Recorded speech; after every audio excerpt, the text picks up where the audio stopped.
You've decided you're ready to become a parent, and suddenly you're overwhelmed with people who feel they have the right to inform you on the correct way to conceive, give birth, what fears you should have, and the proper way to parent. How do you filter through the opinions? How do you know what's trustworthy information and what's a myth or just plain outdated? Welcome to the Birth Ease podcast. Join your host Michelle Smith and her guests as they cut through the noise and fear by sharing valuable tips, tools, and proven methods that help you connect with your own inner wisdom as you navigate the sacred journey that is pregnancy, birth, and parenthood in a more relaxed and confident manner. This podcast does not constitute, nor is it intended, as medical advice. Hello, Birth Ease families. Welcome to this heartfelt space. I'm your host, Michelle Smith. This week, I had planned to release an interview my dear client and I recorded last week, in which she shares her experience of giving birth as a Black Latino woman. We discuss the impacts of stress, racial biases, and being mothers to multiracial daughters. It has been a very busy week, though. 2 of my repeat doula clients gave birth, and due to the doula restrictions at our local hospital, I was unfortunately unable to attend their births in person. I could only provide virtual support. And this was very heartbreaking and hard for us all. Additionally, it was quite an emotional roller coaster ride as we continued to receive conflicting information from hospital registration. My client was told, yes, doulas are now considered essential staff. You can absolutely have your doula and your husband here. And my other client called to verify and was told, no, that isn't the case. So the first client called back and spoke to someone in registration and received the same story and a phone number that we could call if anyone was questioning whether or not doulas were now considered essential staff. So the second client decided to call and double check, and the contact person whom she spoke to had been on paid time off for about 6 days, and she had heard nothing regarding doulas being essential staff. So this contact person did some research and emailed my client back stating, no, there's a misunderstanding. Doulas are still not allowed to attend. Doula and your husband. So it was just this emotional roller coaster of, yay, I get to be there. We're so excited. Especially the mama that initially was told the information. So much relief. We were so excited. And then sagely, my other client decided, I'm going to call and verify. So it was just all of these emotions of extreme happiness and gratitude that I could be there, and then such disappointment that I couldn't. And thank goodness, the second mama decided to confirm, because it would have been really devastating to be in labor thinking your doula could be there, and then told that no, she can't. That's not a time mentally to have that happen. And strangely, while she was in triage, the nurse did say, no, wait, your doula can be there. She can be here. And when she went to verify again, she was told no. So it just was exhausting for all of us. But fortunately, my families did beautifully without me there. And truly, ultimately, that's always my goal. I feel like I did my job right. If my clients use the techniques that I've taught them, can listen to their relaxation recordings, and can have a way to deeply relax and navigate through their birth. We were able to have phone calls, and the nurses were supportive, and we were all working together. So I'm very, very grateful for that. But at the same time, since I've been there before for their other births, it was just disappointing. But I'm so incredibly proud of my families, especially because there's so much additional stress with COVID-19. One of my mamas, the COVID test was really difficult for her because there were things going on in her birth, and then she had to have this giant Q-tip, as she described it, all the way back into her nose. And once everything settled, though, she had a really beautiful birth. And I am very grateful that I was able to provide placenta encapsulation services for both families. And 2 of my other clients gave birth this week also that I was providing placenta encapsulation services for. Unfortunately, the hospitals were very supportive regarding that. The fathers were easily able to meet me outside the hospital entrance and hand off the placenta inside of a cooler on ice to me in order to provide that service. So I am very grateful for that. So with all of this going on this week, it's left very little time for editing the podcast. And last night, as I was contemplating whether to try to edit the episode or just do this shorter, quick episode, I just realized how emotionally spent I was feeling. But a tornado hit near our home this weekend, and I discovered that it tore the roof off the home of one of my clients that lives down the road from us. And on top of all of this, as the mother of a multiracial child, I'm just doing my best to honor all the feelings that are swirling within me as I sincerely do my best to listen with a compassionate heart and learn from the experience that Black families are sharing, that my own family is sharing. And as I listen and as I process everything, my training in grief support has really become my lens.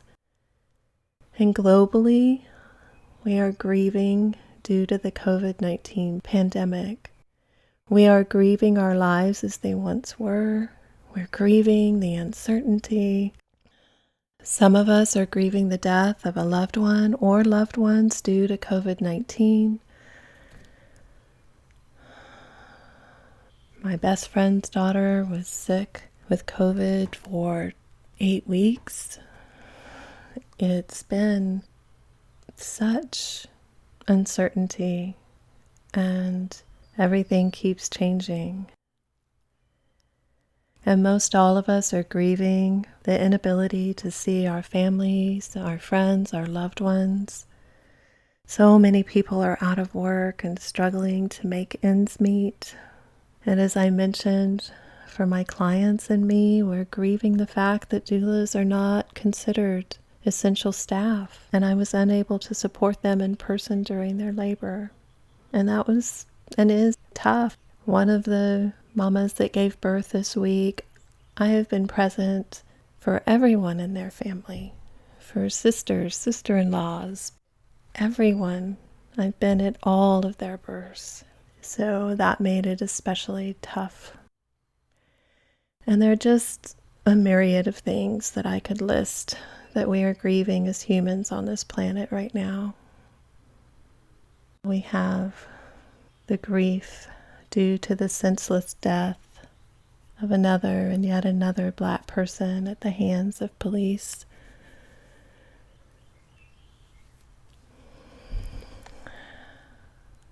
And grief is exhausting at times. It can show up as anger and increased sensitivity. It can hit us with huge waves and feel like depression and overwhelm. I know this from experience as I provide grief support to families. And I know it intimately as someone grieving the loss of my mother-in-law a year ago this March, and the loss of my stepmom back in September. And listening to bereaved families has taught me that something that is comforting to one person may not be for another. Most often, the person saying the remark may be well-meaning, but their words are hurtful. And one of those examples can be, but wait, all lives matter.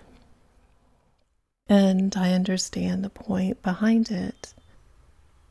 But right now, the focus is on Black families. And as a mother of a multiracial child, these last few weeks have been overwhelming for me for numerous reasons. I can feel myself becoming sensitive and reacting to comments. Again, a few of which I know are well-meaning. Some aren't, but some are well-meaning. But I can feel them invoking anger and irritation within me, and I've had to pause and do a lot of introspection. For example, as a birth professional, I appreciate and have always appreciated the need to fully listen to our Black families and families of color. I want to learn and do better. I strive to correct the places where I have and am falling short. And yet, because I am the mother of a multiracial child, I have found myself so irritated by well-meaning white female birth professionals lecturing me that as a white person I am to shut up and listen, lecturing me in a tone that is reminiscent of my 5th grade teacher. And I had to really step back and realize, why am I so offended by this? And part of it is telling someone to shut up, in my opinion. This is just my opinion. If you're asking someone to respectfully consider something, telling them to shut up is in itself inherently disrespectful. These are really difficult times. We're all struggling. And it just hit me, and I'm still working through it. But the gift of all of that is, if I am this exhausted as a white woman with a Black family, how depleted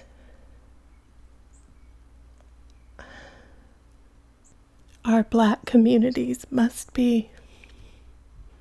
And as I listen, they are exhausted and tired of trying to get people to listen and fighting a system that isn't broken, that is actually working exactly as it was designed to do.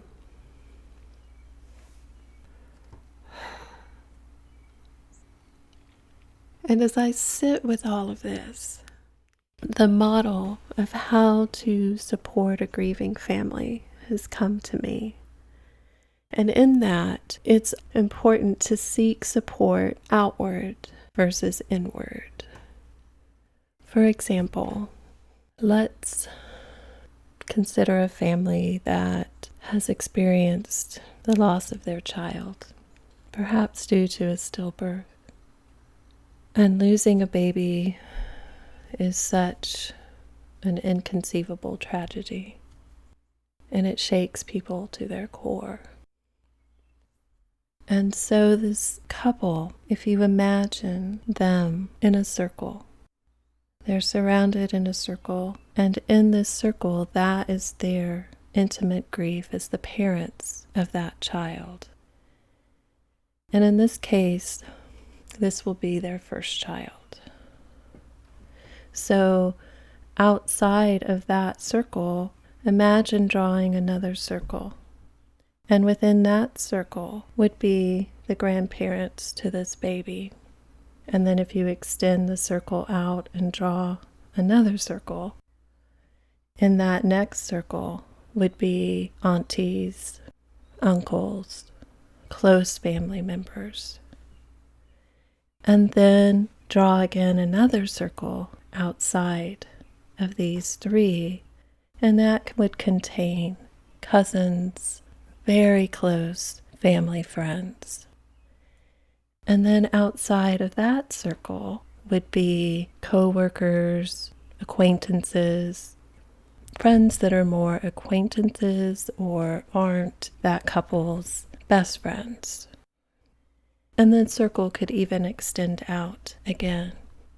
And so as I'm explaining this model, what can happen, especially with this type of grief, is that if someone is really shaken to their core at the loss of the baby, and they want to support the couple, but if they don't do the work to work through those initial feelings of the shock, of the trauma, of the grief before visiting that couple, my couples that have experienced such grief have talked to me about how it's almost this ironic situation that here they are, the ones grieving so deeply, and they're having to support their friends or their family.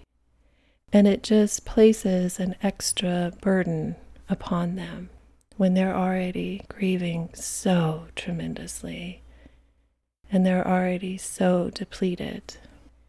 And so within this model of grief support, as you think about it, it's important to go outside of the circle that you are in.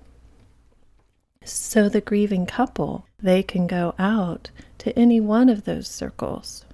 But if I am the grandparent, yes, we're all going to grieve together, but I need to go outside to other circles for support so that the couple in that grief isn't having to support me as a grandparent, for example. If I, as the grandparent, am grieving, then I could go to my siblings because they're outside my circle and have them support me.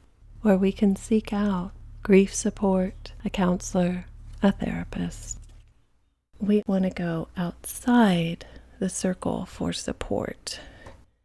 Another example would be with the loss of my beloved stepmom. I am grieving. My father is grieving. My father is in that first circle. My brother and I are in the next circle. The third circle would contain the grandchildren. The fourth circle would contain other family members, very close family friends. And so in that, yes, my father and I are grieving together because my brother lives in another state. But I have tried to do my best to grieve outside of those circles so that I can support my father, so I can support my children in this. It's important to go out for support, for processing, so that we're not bringing additional grief and trauma for the person most central for the experience to have to help us process. So as I sat with this model, what's occurred to me is that our Black families are in that first intimate circle, and they're exhausted, and they're grieving, and they're angry, and they're tired. And I cannot have the experience of the Black woman. I can never understand it fully, but I can listen with an open heart to their experience.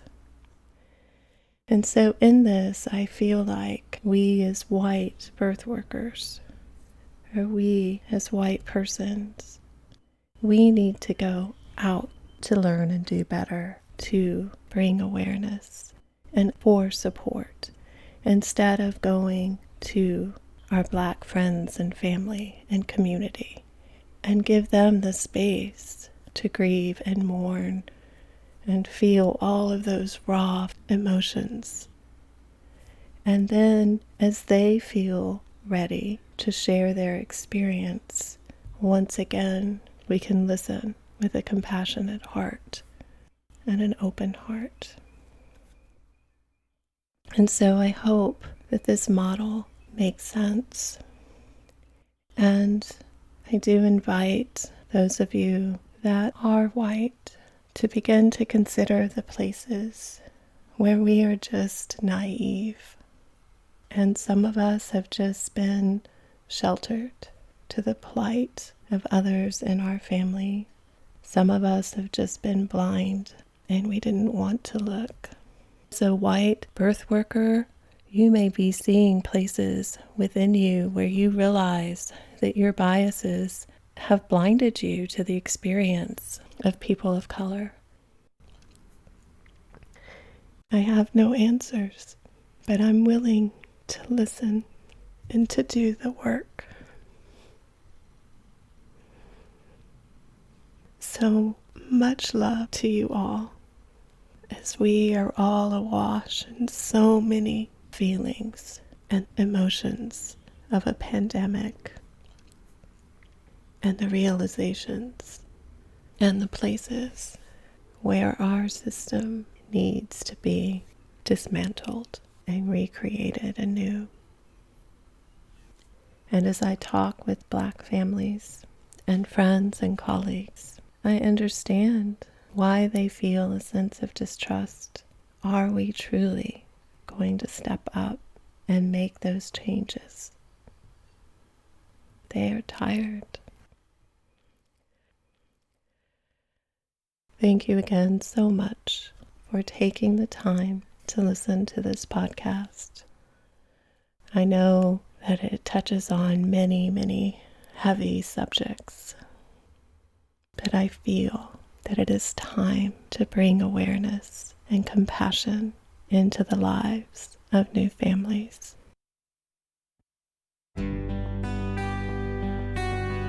For more great conversations like these, or to find out more information and access Michelle's library of amazing guests, go to birtheaseservices.com/podcast. For more information on the Birth Ease method, Michelle's classes, meditations, and other services, go to birtheaseservices.com.